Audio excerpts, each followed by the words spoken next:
तो आ गया। तो फाइनली दोस्तों आज की इस वीडियो के अंदर दोस्तों हम सीखने वाले हैं बहुत इंपॉर्टेंट चीज। और इस वीडियो में ऐसी चीज सीखने वाले हैं जिससे आपका बहुत ही ज्यादा फायदा होने वाला है। तो दोस्तों मैं बात करने वाला हूं एक ट्रांसफार्मर से रिलेटेड कि अगर हम कोई भी अपना ऑटोमेटिक स्टेबलाइजर के लिए कोई ट्रांसफार्मर अगर हम बनाते हैं और वो ट्रांसफार्मर का लूप का टर्न्स देने पे जब हम ट्रांसफार्मर की जब वाइंडिंग करते हैं तो उस टाइम पे टर्न्स देने के टाइम पे हम कोई भी टर्न्स उस पर भूल जाते हैं तो कोई लूप उसमें गड़बड़ा हो जाता है, एक आध लूप उसमें कोई गड़बड़ा हो जाता है तो ट्रांसफार्मर का लूप हमारा कोई इधर से उधर चेंज हो गया है या उसमें टर्न्स ज़्यादा पड़ गया है या वो लूप हमारा ज़्यादा से ज़्यादा वोल्ट का निकल गया है। जैसे मान लेते हैं सपोज कि हमने 200 वोल्ट का लूप निकाला, अब वो हमारा ज़्यादा टर्न्स देने से वो 220 वोल्ट का लूप निकल गया या कुछ भी हुआ है, ट्रांसफार्मर हमारा पूरी तरीके से गड़बड़ा गया है। ट्रांसफार्मर को अब आपके पास कोई ऐसा चांस नहीं बचा है कि अब उस ट्रांसफार्मर को हम उधेड़ेंगे फिर दोबारा से बनाएंगे या फिर हम दूसरी कॉइल बनाएंगे। तो ऐसा कुछ नहीं है। हम आपको इस वीडियो में और यही क्लियर करने वाले हैं कि अगर ट्रांसफार्मर गलत बन भी गया है तो उसी ही ट्रांसफार्मर को आप चलाएंगे और ऐसा चलाएंगे कि जैसा कि आप उसको सही में जो बना रहे थे उससे बढ़िया तरीके से आप चलाएंगे।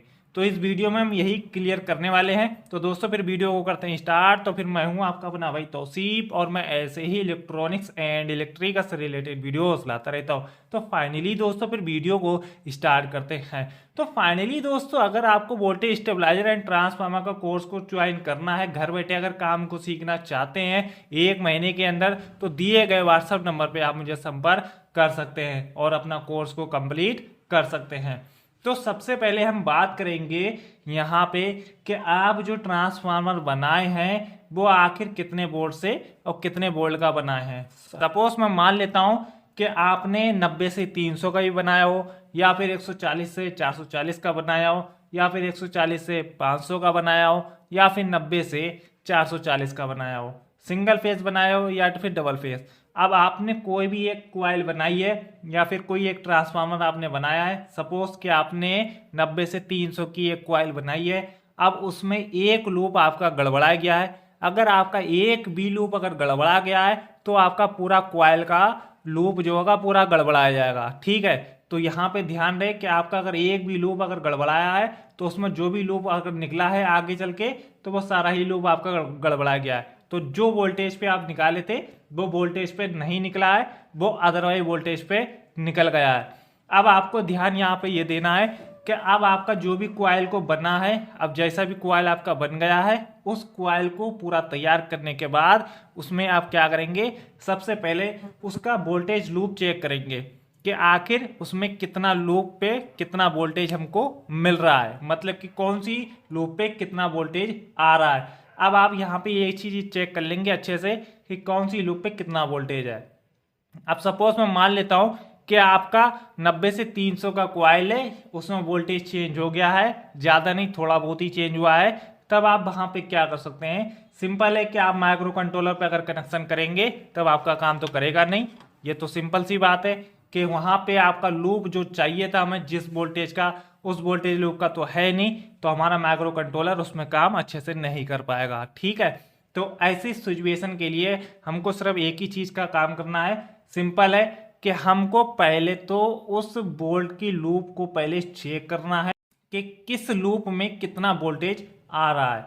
अब यहाँ पे सपोज आपने 4 लूप निकाला है, चारों लूप में वोल्टेज आपने अच्छे से देख लिया है। किसी में है, पहली लूप में है आपका 140 वोल्ट, दूसरी लूप में अगर 200 की निकाले थे तो वहां पे निकल गई 210 वोल्ट की लूप, तीसरी लूप में अगर आप 240 की निकाले थे तो वो आपकी निकल गई 250 वोल्ट की लूप, चौथी लूप अगर आप 290 की निकाले थे तो वो आपकी निकल गई 300 की लूप या 310 वोल्ट की लूप। तो यहाँ पे आपको सिंपल अब यही करना है, माइक्रो कंट्रोलर अगर आपका काम नहीं कर रहा है तो आपको सिंपल सा है कि आपको यहाँ पे ऑटोकट सर्किट का यूज करना है। यहाँ पे आप 3 से 4 सर्किट का यूज करेंगे। सिंपल है कि 3 सर्किट को आप लगाएंगे, आपका सिंगल फेस में चल जाएगा 90 से 300 में। अब यहाँ पे बात आती है कि टाइमर एंड हाईकट, तो हाईकट के लिए एक सर्किट और यूज कर सकते हैं, टाइमर के लिए आप अलग से सर्किट यूज कर सकते हैं। टाइमर के लिए रिले आपका अलग लगेगा, हाई कट के लिए रिले आपका अलग लगेगा, लेकिन आपका जो कॉइल है वो तो आपका सेफ रहेगा, आपका जो कॉइल है वो खराब नहीं जाएगा। तो इस प्रकार से अब आपको कनेक्शन कैसे करना होगा, तो यहाँ पे अगर आपको 3 सर्किट पे चलाना है, सपोज कि आपको 90 से 300 का चलाना है तो आपका 3 सर्किट यूज होगा। अगर 90 से 440 का चलाना है तब आपका 4 सर्किट यूज होगा, ये वाला, ठीक है। तो यहाँ पे आपने 90 से 300 का जो किया है उसमें आपको 3 सर्किट का यूज करना है। कनेक्शन की बात करूँ तो इसी ही चैनल पर मैं 4 से 5 वीडियो डाल चुका हूँ, उन वीडियो को जाकर के आप चेक करेंगे, उसमें कोई ना कोई एक वीडियो आपको मिल जाएगा, अच्छे से उसे देख करके और कनेक्शन को कंप्लीट कर सकते हैं। जो आपका कॉइल है वो आपका अच्छा रहेगा, जो आपका कॉइल है वो आपका सेफ रहेगा।